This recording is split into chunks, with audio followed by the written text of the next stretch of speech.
Buenas tardes, profesora y compañeros, espero que se encuentren bastante bien. Nosotros vamos a hablar sobre nuestro proyecto y pues revelando un poco ya desde el inicio con el título Tesis Diolet, ya que esto fue prácticamente la investigación y elaboración que hicimos mi compañero y yo. Espero les guste la presentación. Bueno, primero hay que presentarnos. Los estudiantes expositores de esta presentación somos Fabricio Andrés Molina Castro y Fabián Porras Castillo, su servidor. Para antes de iniciar, siempre me ha gustado la idea de hacer un tipo de esquema, índice de contenidos para que se pueda tener una idea de más o menos qué es lo que se va a ver y así tener un orden y guía también de la presentación. Entonces, vamos a ver en el punto uno cómo fue que inició todo, que prácticamente cómo fue como, digamos, cómo nació este proyecto y cómo dio forma. En el punto 2 vamos a ver la elección del tema, que eso fue un poco conflictivo, pero lo vamos a ver más adelante. Además, disculpen, vamos a ver la investigación, qué cosas fueron fundamentales y dónde enfocamos la presentación y bueno, el trabajo escrito que realizamos para este proyecto. En el punto 4 algunos análisis, más que todo análisis matemáticos como teóricos. Y por último, aprendizajes mutuos que llegamos a coincidir mi compañero y yo en este proyecto y pues también en la elaboración de esta presentación surgieron nuevos aprendizajes. Antes de iniciar, tenemos acá las rúbricas que son bastante importantes para saber cómo va a ser nuestra calificación y además tener una guía de formato, digámoslo así, tanto para el video y la exposición.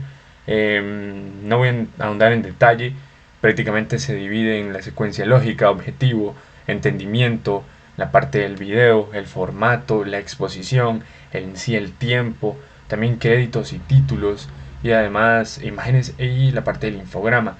Todo esto va a ser, pues es un todo para dar una nota final sobre prácticamente el proyecto.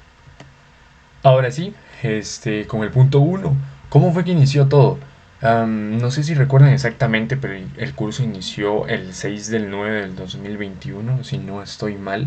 Y pues prácticamente estaría finalizando el día de hoy, el 7 del 12 del 21. Todo inició por un link en Google Meet, donde dimos prácticamente, al menos en lo personal, mi primer clase del cuatrimestre, bueno, el tercer cuatrimestre del 2021. Eh, fue un poco conflictivo al inicio, recuerdo que estuvimos prácticamente buscando la tesis porque ahí fue como inició todo realmente.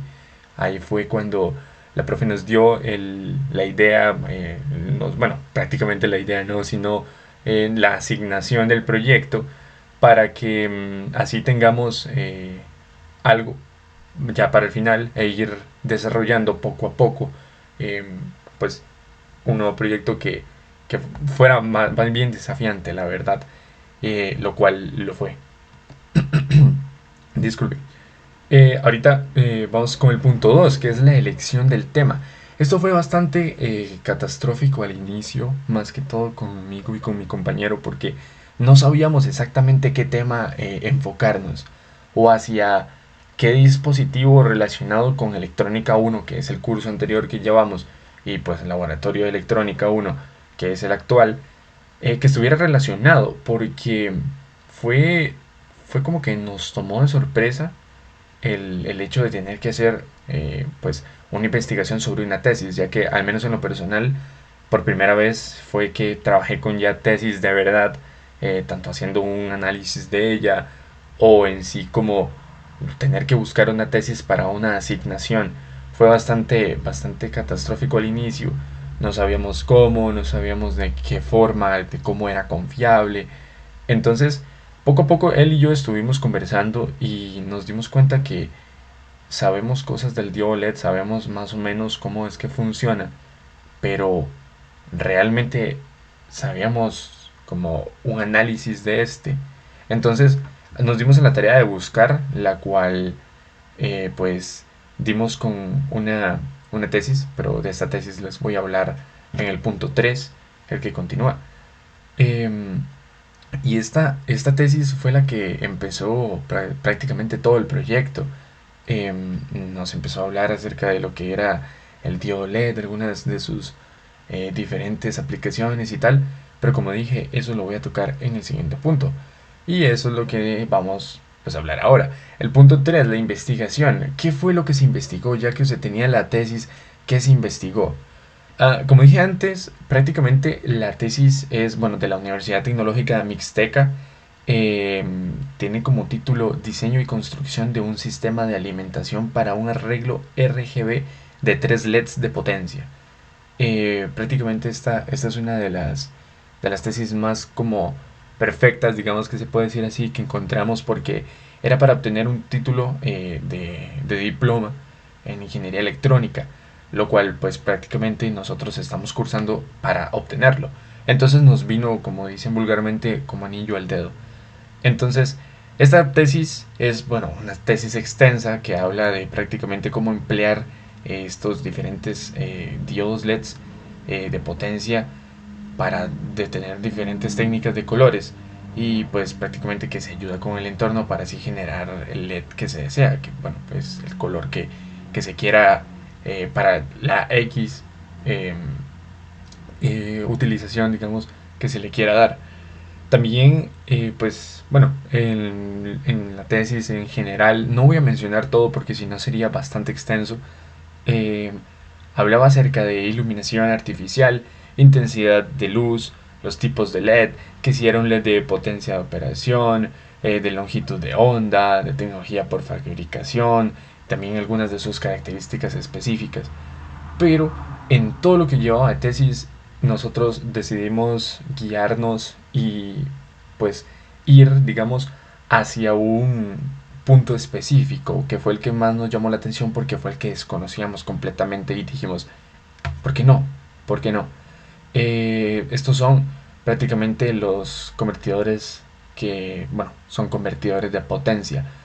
Sí fue un poco extensa el trabajo escrito y en sí la investigación porque no es como si fuera uno o dos, son seis. Entonces fue hacer un análisis para cada uno y bastante congruente y que no fuera algo así por así. Entonces, pues fue un poco el trabajo, pero valió bastante la pena. Yo les voy a hablar un poquito de la investigación que realizamos a fondo en este mismo punto. Prácticamente son, como dije, seis circuitos reductores. Perdón, son circuitos convertidores. El circuito reductor o buck, así es como se llama, ese es uno. Prácticamente, como dije antes, es un convertidor de potencia. Algunos tienen diferencias y otras similitudes, pero tienen otras diferencias. Por ejemplo, tiene una salida de tensión que es menor a la de la salida, porque es un circuito reductor. En cambio, el buck boost, que es así como se llama, prácticamente es tanto elevador como reductor. Entonces, la magnitud del voltaje de salida puede variar entre más o menos de la tensión de entrada, como, bueno, es la propiedad que tiene este circuito. Estos también se emplean para utilizarse con diodos LEDs y así poder generar diferentes luminidades. También tenemos el circuito Z, que prácticamente es que tiene, digamos, la característica principal de es que da un voltaje positivo en la salida y tiene que estar, bueno, relacionado con la tensión de entrada, que esta puede ser mayor o menor a la tensión de salida. Esto prácticamente es lo que hace el circuito Z. También, bueno, el elevador es el boost. Prácticamente se saca un poco de lógica. Da mayor tensión en la salida que en comparación a la entrada. También el circuito Cook, bueno, Cook, así es como se pronuncia. Este circuito tiene pues la magnitud de tensión de la salida llega a ser mayor o menor a la tensión de entrada. Y bueno, no metimos, al menos en este punto, todos tal y como se ven los circuitos, pero al menos es el CEPIC, así es como los componentes que lo, bueno, que lo componen, digamos, la entrada, un capacitor, un inductor, un switch, el diode, otro capacitor, que es, bueno, el de salida y el de entrada, y pues la tensión de salida para lo que sigue del circuito. Es el CEPIC, prácticamente corta la tensión, digamos, bueno, la conexión que va entre la salida y la entrada. Bueno, la entrada y la salida, perdón, lo dije al revés. Prácticamente eso es lo que hace este circuito CEPIC. Entonces, pues nada, ya sabiendo un poquito de lo que, bueno, en este caso lo que nosotros nos quisimos, pues, ahondar más para este proyecto, ya podemos dar un poco más de paso a lo que es la parte de análisis. Es un poco más general, sin embargo vale muchísimo la pena tener estos conocimientos porque la verdad está bastante genial saber un poco más con el paso de pues el tiempo. Entonces pues nada, les dejo a mi compañero Andrés, que ahora él va a hablarnos en el punto 4 acerca del análisis, y pues nada, muchas gracias.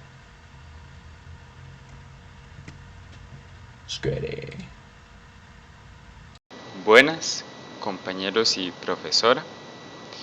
Mi nombre es Fabricio Andrés Molina Castro. Soy el compañero expositor de Fabián Porras Castillo.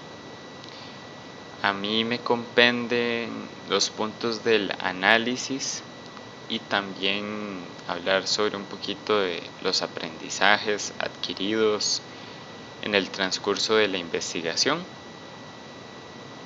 Y bueno, para la parte del análisis tenemos 6 circuitos en los cuales investigamos un poco sobre cada uno de ellos y realizamos un análisis matemático un poco extenso en lo que fue el desarrollo o resolución de los mismos. Sin embargo, es importante mencionar que para este caso particular de exposición vamos a hablar sobre el convertidor Buck-Boost, esto por temas de tiempo y demás, ya que los demás circuitos, como podría ser el elevador boost, el CEPIC, el modelo Z, el modelo Chuck o NAC en inglés, tienen desarrollos matemáticos más extensos y rigurosos de lo que nos podríamos imaginar, ya que involucra diversos componentes activos, los cuales tienen una resolución por medio de ecuaciones diferenciales, integrales y derivadas. Entonces, escogiendo de una manera estratégica un circuito que se adaptase a las necesidades de este curso y de lo aprendido en el curso de electrónica 1, decidimos elegir el Buck-Boost. Nos pareció interesante delimitar el Buck-Boost, ya que los parámetros que vamos a calcular no son en sí toda la resolución del circuito, sino algunos parámetros estratégicos para la construcción del mismo.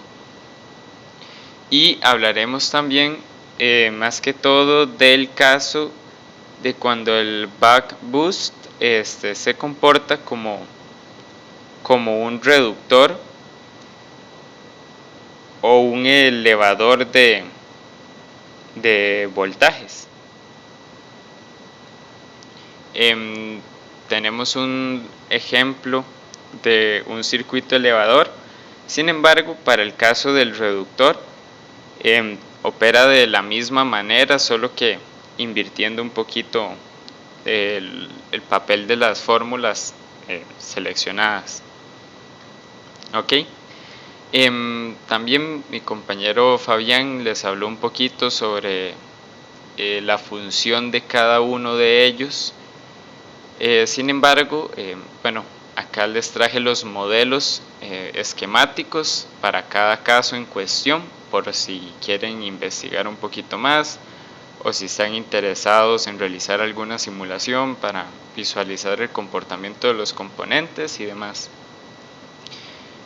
Reiterando, del mismo modo, si tienen alguna inquietud en la resolución de los circuitos que emplean ecuaciones diferenciales y demás, los insto a visualizar el paper de la tesis del autor que expuso estos circuitos, o también de manera de ayuda revisar los ejercicios realizados por mi compañero y por mí en el paper que hemos construido a raíz de la investigación pertinente.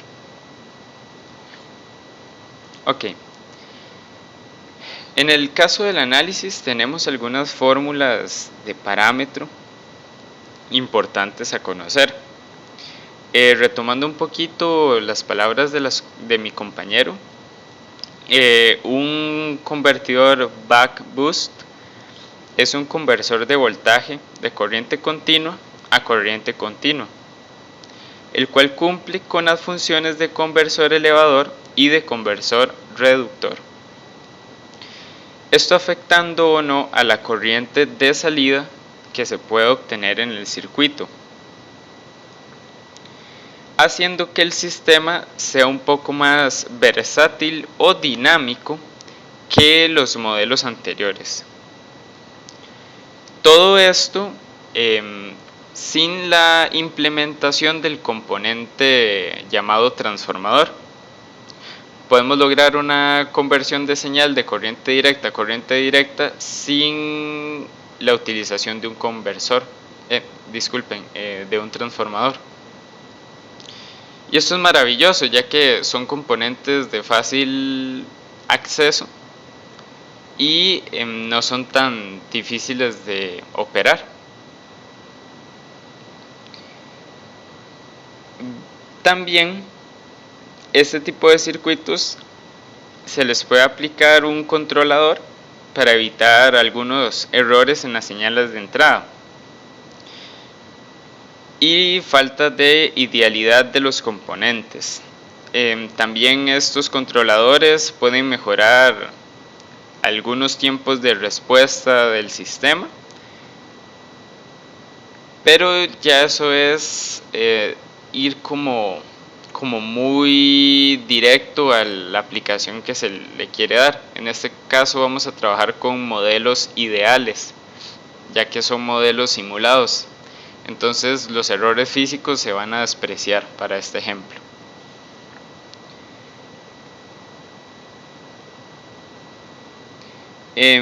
Un parámetro también importante es que, bueno, en este caso se puede apreciar que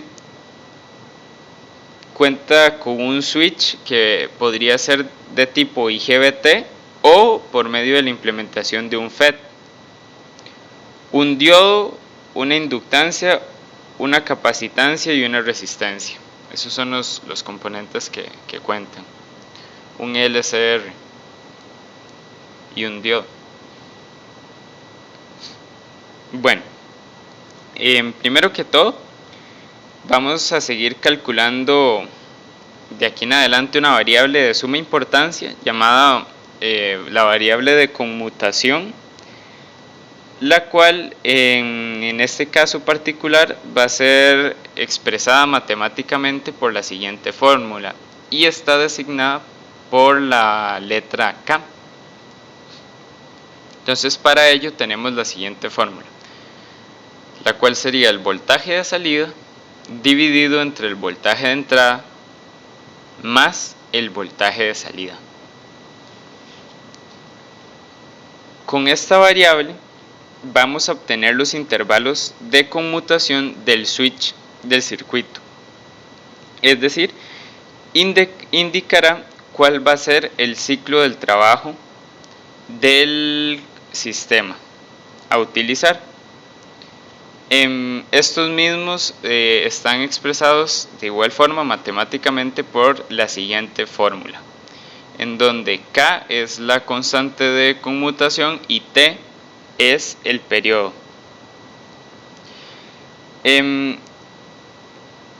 Este es lo que podríamos llamar, en términos muy técnicos, el duty cycle del sistema, el cual es el tiempo en que estará encendido el conmutador.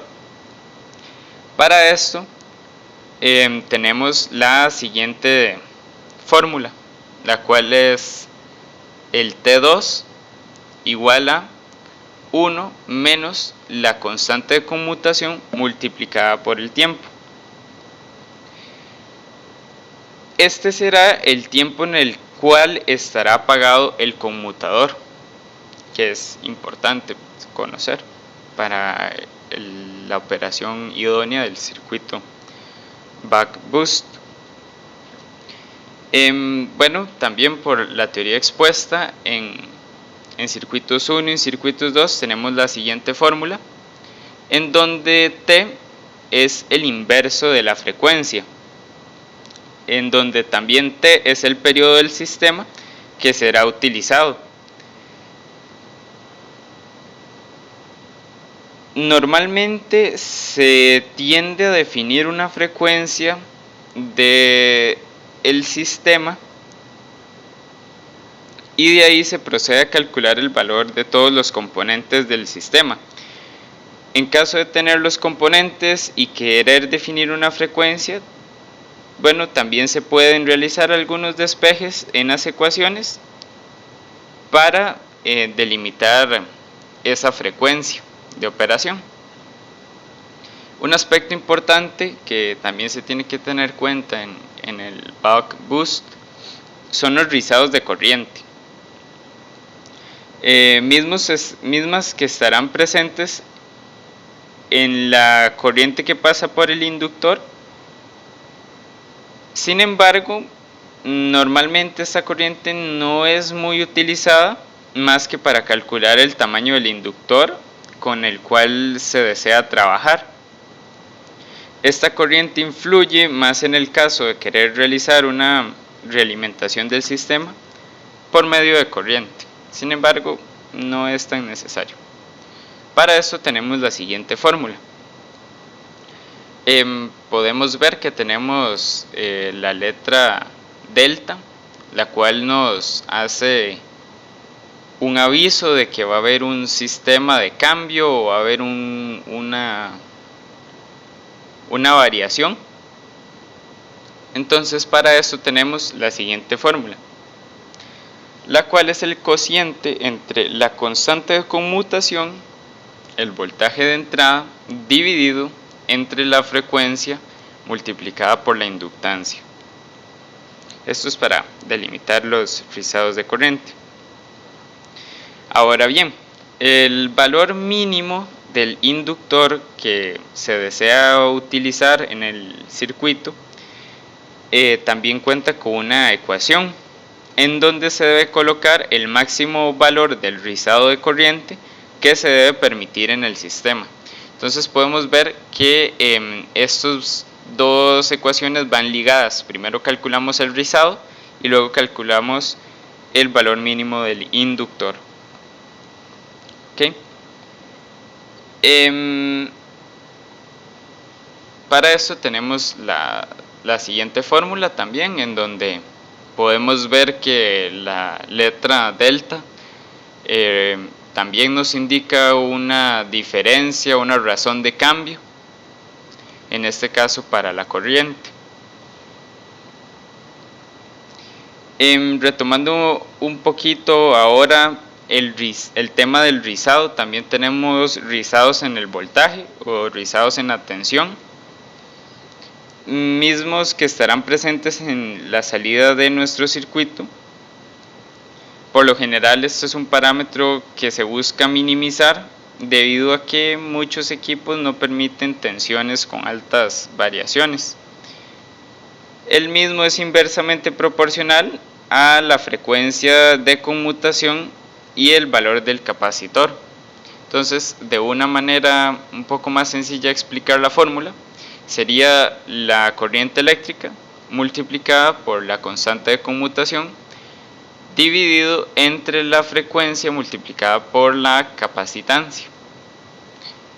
Podemos ver acá similitudes, de hecho, en estas dos ecuaciones, ya que las dos son para calcular el rizado, solo que una para el rizado de corriente y la otra para rizado de tensiones. Por último y no menos importante,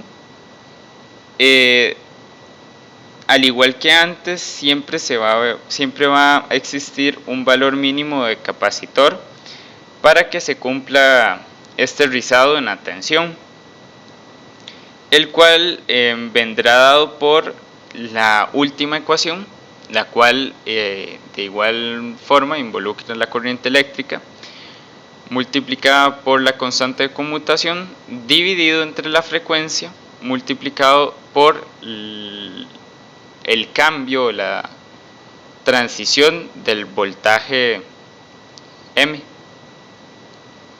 Ok, entonces básicamente estos parámetros se pueden diseñar de forma correcta un conversor de tipo buck boost, siempre y cuando se asuman que sean casos ideales, por supuesto.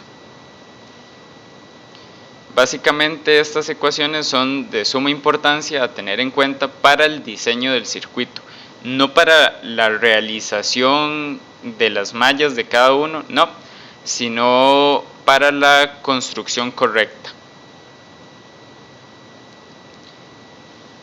Bueno, en este caso tenemos que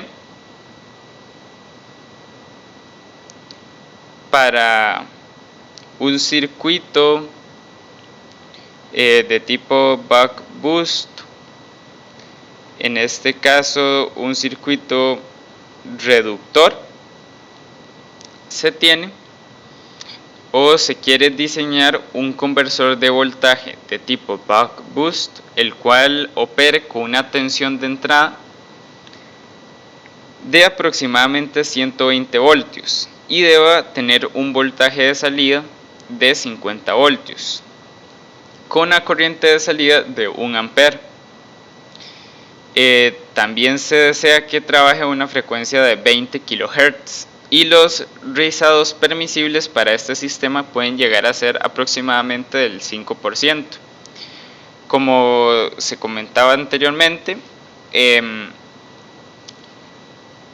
este caso ya nos dan la frecuencia en la cual se quiere operar, entonces simplemente podemos sustituir en las fórmulas e ir calculando ya sea la constante de conmutación, el periodo y los instantes de tiempo T1 y T2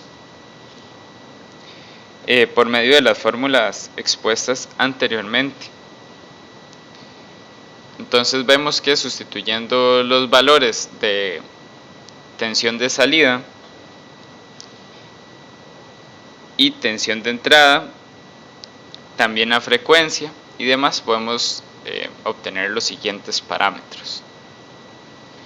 En estas fórmulas, en donde involucra el rizado, nos decían que aproximadamente tenía que ser del 5% a una corriente de 1 ampere. Entonces volvemos a sustituir en las ecuaciones anteriores para el cálculo de los rizados y obtenemos los siguientes parámetros de construcción. Por último, para calcular la resistencia del sistema, es básicamente la implementación de la ley de Ohm, la famosa ley de Ohm, en donde tenemos el voltaje de salida que queríamos, que iba a ser de 50 voltios, divididos entre la corriente del ejercicio, que nos decía que era de 1 ampere. Entonces para esto ya podemos aplicar ley de Ohm y obtener que la resistencia del circuito va a ser de 50 ohmios. Entonces aquí tenemos que para este circuito en particular los valores de la inductancia mínima, de rizado, capacitancia mínima, el resistor que se va a utilizar, los valores de corriente con el rizado y los valores de voltaje con el rizado. Y gracias a estos parámetros podemos delimitar cómo vamos a construir nuestro conversor reductor.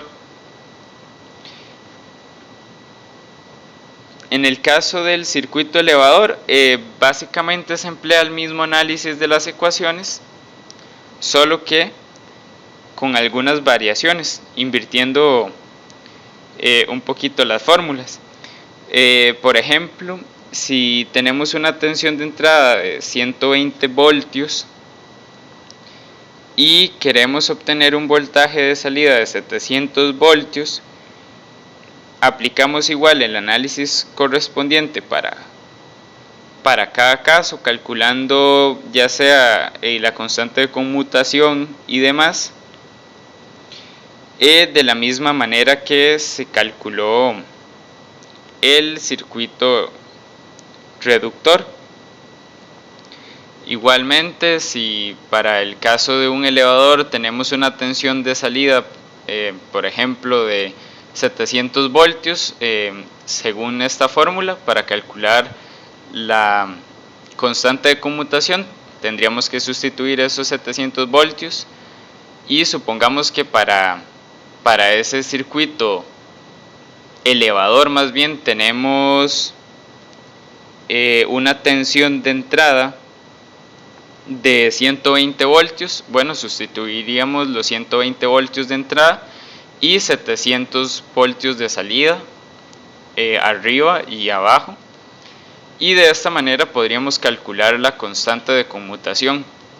Esta constante de conmutación es de suma importancia, ya que prácticamente a raíz de esta constante las siguientes ecuaciones van tomando sentido. Entonces básicamente se aplica el mismo análisis, solo que en este caso, debido a la naturaleza de la fórmula, vamos a ver que en efecto se va a cumplir que el voltaje inicial o de entrada, a pesar de que es menor, va a salir amplificado. Matemáticamente, para calcular todos estos parámetros y comprobar la funcionabilidad perfecta del circuito, lo ideal sería, como les dije, aplicar ecuaciones diferenciales, el método de mallas o nodos, dependiendo de cómo se quiera realizar la resolución de este circuito, por medio de simulaciones también y demás. Sin embargo, ya este análisis matemático, al ser un poco extenso, ya se sale un poco de la temática del curso. Y también no nos alcanzaría el tiempo para explicar básicamente cómo opera No 6 o cómo opera inclusive este mismo, ya que sería un video extremadamente largo. Así que, como les comenté anteriormente, les insto a revisar la tesis del autor que seleccionamos y el paper que tenemos como apoyo de la investigación, para ver cómo se pueden resolver estos circuitos complejos, ya que sí son de gran utilidad al ser muy baratos de construir, y las aplicaciones que nos pueden brindar son diversas. Por último, voy a hablar un poco sobre los aprendizajes que tuvimos tanto mi compañero como yo en el transcurso del desarrollo de estos circuitos o esta investigación extensa. Primeramente, hablar del desarrollo de nuevas metodologías de investigación. Siento que una parte fundamental de de este curso y de este proyecto fue la investigación autodidacta, en donde nos tocó salir un poquito de nuestra zona de confort, ya que muchos de estos circuitos y muchas de estas temáticas nunca antes las habíamos visto. Sin embargo, nos tocó pedir ayuda, nos tocó solucionar muchos problemas, y siento que esto nos abre o nos amplía nuestra visión como estudiantes, ya que nos hace crecer como profesionales y nos hace aprender de una manera, creo yo, y también hablando por palabras de mi compañero, nos hace como desarrollar ese interés por la investigación científica que es tan necesario, más que todo en ingeniería y en algunas carreras de ciencias naturales, en donde nuestra base es la resolución de problemas, lograr facilitarle las labores del día a día a las personas. El trabajo en equipo también fue de suma importancia a la hora de poder confeccionar todos los entregables, tanto como el trabajo escrito, como la presentación, la edición del video, los cálculos y demás. Fue fundamental también. También nos hizo tomar en cuenta nuevas alternativas como nuevos simuladores. El caso más importante el ETSPICE, que pudimos tener un primer encuentro con él en este curso gracias a la docente Lucía, la ingeniera Lucía, que nos facilitó tanto los comandos de operación para algunos circuitos y demás, e inclusive en la confección de los mismos, en la revisión de los mismos, nos apoyó en ese lado, en ese aspecto. La simulación matemática nos ayuda como ingenieros para prever que el circuito opere correctamente y que no hayan fallos antes de la confección. Sin embargo, hay que tener cuidado con lo mismo que vendría siendo lo que son casos ideales, y en la vida real, pues por supuesto pueden haber fallas físicas en los componentes y demás. Los circuitos acá expuestos también nos dieron alternativas, posibles soluciones un poco más económicas, como fue el caso del conversor Buck, elevador y reductor, el cual para algunas aplicaciones ya sea de amplificación, donde se necesiten alcanzar tensiones más altas, o reducción, donde se necesiten tensiones de salida más bajas, sin la utilización de un transformador, creo que es de suma importancia, ya que son soluciones prácticas a problemas, tales como por ejemplo la protección de algunos circuitos, sistemas de alarmas, alimentación de fuentes conmutadas y demás. Los demás circuitos igual tienen diversas aplicaciones industriales. Igual casi la mayoría son de protección. Los que pudimos investigar son de protección o de fuentes conmutadas para dispositivos que utilicen la conmutación como sistema principal de funcionamiento. Y por último, agradecer a los compañeros y a la profesora, tanto por su tiempo como sus investigaciones. Valoramos mucho el que podamos compartir como profesionales, como futuros profesionales, estos conocimientos tan interesantes, en donde nuestra ingeniería, nuestra carrera, está siendo aplicada. es una motivación muy grande para seguir estudiando. Y básicamente eso sería todo por nosotros. Les agradecemos su tiempo, su atención y acá nos despedimos. Gracias.